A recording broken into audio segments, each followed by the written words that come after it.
Olá, alunos, tudo bem? Então, hoje eu vou conversar com vocês sobre Síndrome da Morte Súbita Infantil, conhecido também como SIDS, né, na sigla em inglês. Então, Síndrome da Morte Súbita Infantil. A Síndrome da Morte Súbita, ou Síndrome da Morte Súbita do Lactante, né, também conhecida como a morte do berço ou SIDS, não é uma doença específica. Ou seja, não é que seja uma doença, entendeu? Ela não tem assim vírus, não é por vírus, não é por bactéria, não é uma patologia renal, respiratória. É simplesmente uma morte em que ocorre com o recém-nascido, né, com o bebê. É chamada de súbita porque ocorre inesperadamente. Então, o RN, né, ou o bebezinho, né, ele vai morrer sem causa aparente. Ele morre normalmente por uma asfixia ou morre simplesmente por morrer, sem causa, entendeu? Ele não sofreu uma broncoaspiração, ele não sofreu uma queda, não tem uma causa específica para a morte, tá? Ele morreu, morreu, entendeu? Só que tem causas, né? Normalmente os problemas eles estão relacionados a sufocamento, a falta de ar, entendeu? Mas pode-se morrer por causas inespecíficas. A gente normalmente não se sabe a causa da morte, tá bom? Então, trata-se de um diagnóstico que os especialistas dão quando o bebê aparentemente saudável morre sem explicação. Por isso é chamada Síndrome da Morte Súbita Infantil. Quando nem os médicos, nem a autópsia conseguem explicar a causa da morte. Ela é classificada como morte súbita, tá bom? Então a criança morreu sem uma causa aparente. Por que que a morte súbita ela acontece? Então fala aqui, ó, ninguém sabe explicar exatamente por que os bebês eles morrem. Os especialistas acreditam que seja uma combinação de fatores, pelo fato deles serem às vezes prematuros, serem os principais casos, serem os prematuros, entendeu? Alguns especulam que talvez essas crianças tenham um problema na parte do cérebro que controla a respiração e o despertar, e que por isso tenham mais dificuldade para reagir em caso de alguma coisa atrapalhar a respiração, como coberta, como o próprio colchão, como o próprio travesseiro, como o peito da mãe, por exemplo. Então é muito perigoso a criança mamar no seio e o próprio seio sufocar essa criança. A criança, por isso que a gente sempre fala para a mãe não dar mamar deitada, porque logo depois ela pode adormecer junto com o neném e isso sufoca a criança vai a óbito. Então, tem alguns cuidados que se devem ser feitos para evitar a síndrome da morte súbita, mas ela pode acontecer. Então, assim, eles acreditam que o recém-nascido, principalmente o prematuro, ele não tem condições de se tiver alguma coisa sufocando ele, seja ele um travesseiro, seja ele um colchão, ele tem a capacidade de retirar com a mãozinha ou virar o rosto. Então ele não tem essa conexão de, ah, eu não estou conseguindo respirar, deixa eu virar meu rostinho. Ah, não estou conseguindo respirar, deixa eu tirar a fraldinha. Então ele não tem essa conexão e por isso ele vai a óbito com facilidade, tá? A morte súbita, quando a morte súbita acontece? Então a morte súbita acontece com mais frequência durante o sono. Mas não necessariamente, tá? Pode ser durante a noite, pode ser no berço, mas pode ser também na soneca de dia, no carrinho ou até mesmo no colo dos pais. Além disso, a morte súbita é mais comum no clima frio, embora os especialistas ainda não saibam bem o porquê, mas acredita aí que o clima frio ele esteja ligado a alguma relação, né, com o sistema nervoso da criança, com a parte respiratória infantil, além do uso excessivo de cobertas, né, lençóis e roupinhas também, tá bom? Existe o seguinte também. Nós, quando estamos com exagero de roupa, né, muita roupa de frio, por exemplo, e aquilo fica sufocante, né? A gente fica agoniado de tanta roupa assim, a gente tira. Então, por exemplo, assim, tá com uma roupa, tá com cacharel, tá com uma touca e começa a ficar sufocado, a gente tira o cacharel, a gente tira a blusa de frio. Só que o neném, ele não tem essa capacidade nem de tirar e nem de falar que aquilo está sufocando ele. Diferente de um bebezinho que já tenha 1 ano, 2 anos. Por quê? Porque ele começa a puxar a gola da roupa. Então ele puxa a gola da roupa e começa a ficar chorando, irritado, puxando a gola da roupa. Por quê? Porque aquilo está incomodando a ele. Então, uma criança, um neném de 1 ano, ele consegue dar as reações. E já um recém-nascido, não, principalmente se ele for prematuro. Há bebês que correm mais risco que os outros. Então, vamos ver aqui uns bebezinhos que correm mais risco que os outros. Então, 90% dos casos, eles envolvem bebês menores de 6 meses. Então, observa aí a idade, né? Então, a maioria deles tem menos de 6 meses. Outros fatores também que estão ligados é que ser menino. Então, acredita que 60% dos casos de prematuridade, de síndrome de morte súbita, está ligado a ele ser menino. A incidência em meninos é ligeiramente maior.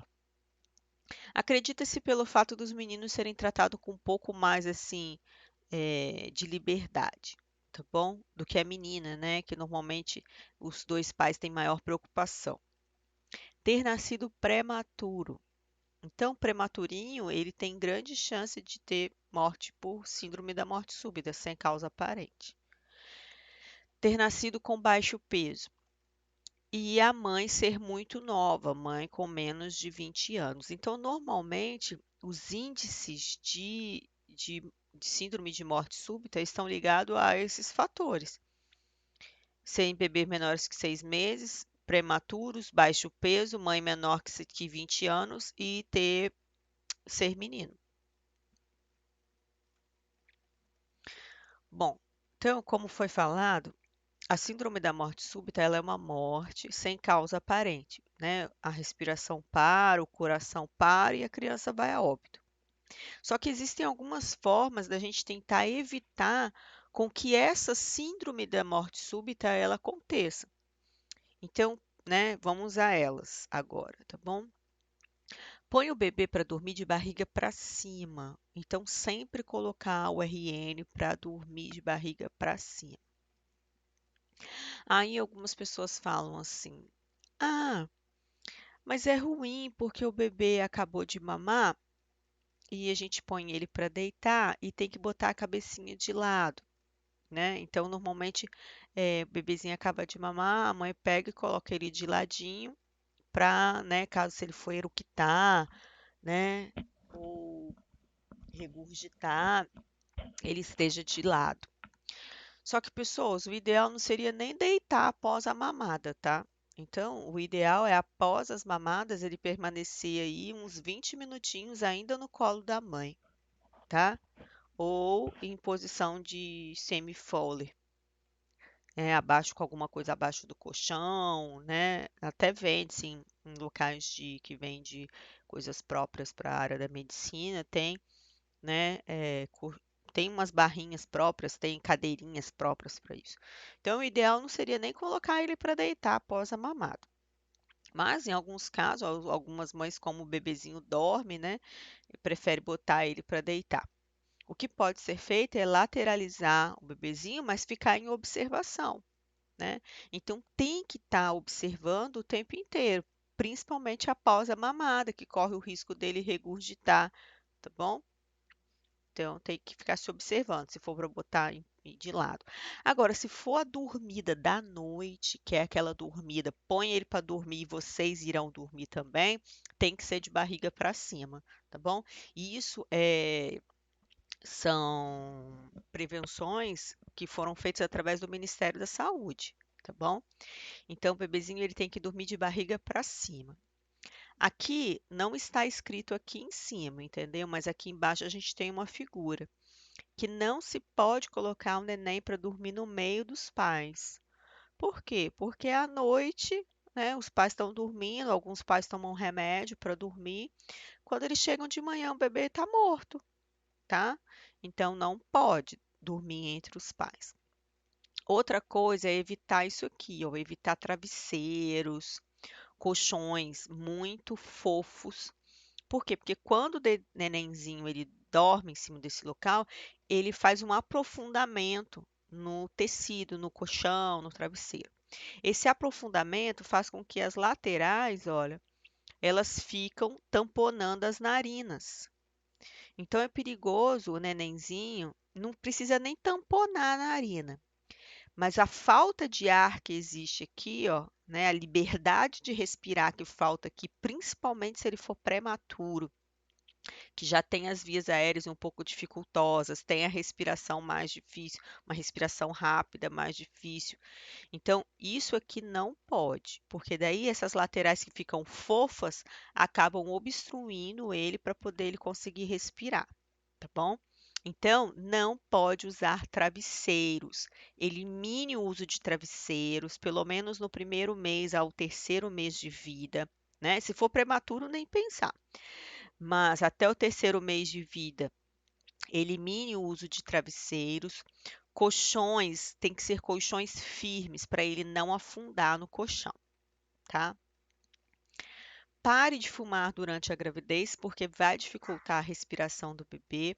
A gente sabe que o cigarro ele faz um aumento do metabolismo, consequentemente essa criança ela vai nascer com o metabolismo mais acelerado, consequentemente com a necessidade de maior, né, inspiração de ar, e aí vem a dificuldade. Se a mãe continuar fumando ainda, né, perto do bebê, próximo ao berço, aí que piora ainda a situação do RN, tá?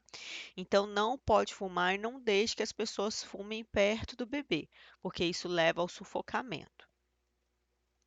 Não agasalhe demais o bebê, né? Não agasalhe demais o bebê com aquelas roupas, várias coisas, né? Tem mãe que coloca 3, 4 camisas, principalmente no frio, né? E põe cacharel e coloca touca e coloca meia, principalmente, já como eu havia falado, em lugares frios, tá? Em Santa Catarina, em locais de inverno mesmo rigoroso.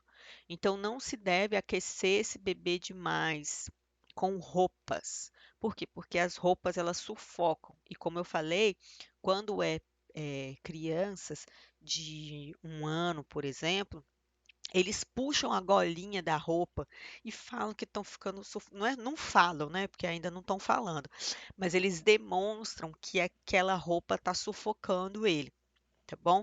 Só que recém-nascido não demonstra, tá? Leve o seu bebê com frequência ao pediatra. Então, o RN, o bebezinho, ele tem que ser levado com frequência ao pediatra. Então, nas consultas de primeiro mês, segundo mês, tá bom? Para poder observar aí como é que estão os sinais vitais desse RN.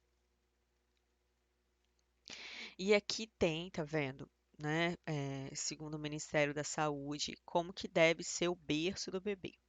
Então, antigamente, não sei se vocês lembram, ainda existem, né, aqueles berços que vem com aquele monte de penduricalho aqui do lado, né, porta-grade, né. Não se deve utilizar isso, porque isso dá a sensação de falta de ar, falta de circulação de ar. Então, o ideal é o bebezinho ele ter um espaço grande, esse espaço ser duro, sem travesseiro, tá? Colchões firmes e lençol bem pregado. O pezinho do bebê ele tem que estar rente a essa parte inferior do berço, então não se coloca ele no meio do berço, se coloca ele aqui na parte distal do berço. A coberta para cobrir eles tem que estar pregada aqui nas laterais do berço. Então não pode estar coberta jogada em cima dele, tem que estar a coberta pregada aqui dos lados. E para ele dormir é com a barriguinha para cima, sem o uso de travesseiros. Além de não poder fumar, né? Então, não cubra a cabeça do bebê, coloca o bebê com a barriga sempre para cima, né? Uso de colchão firme, né? Evite o uso de travesseiro. Se o bebê chorar, responda sempre que o bebê chorar imediatamente, tá? Vista o bebê com roupa confortável para dormir, sem aquele monte de agasalho. Não pode fumar próximo ao RN. Coloque o bebê encostado com os pés aqui na parte inferior do berço. Retire os brinquedos e outros objetos do berço que possam vir a dar essa sensação de sufocamento, tá?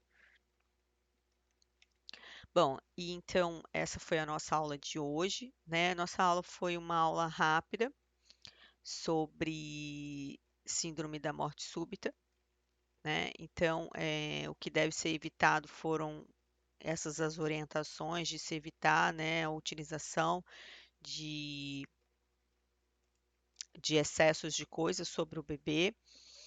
Eu vou passar uma atividade para vocês fazerem como complementação da aula de hoje, que vai envolver eritroblastose fetal, hipoglicemia e síndrome da morte súbita, tá?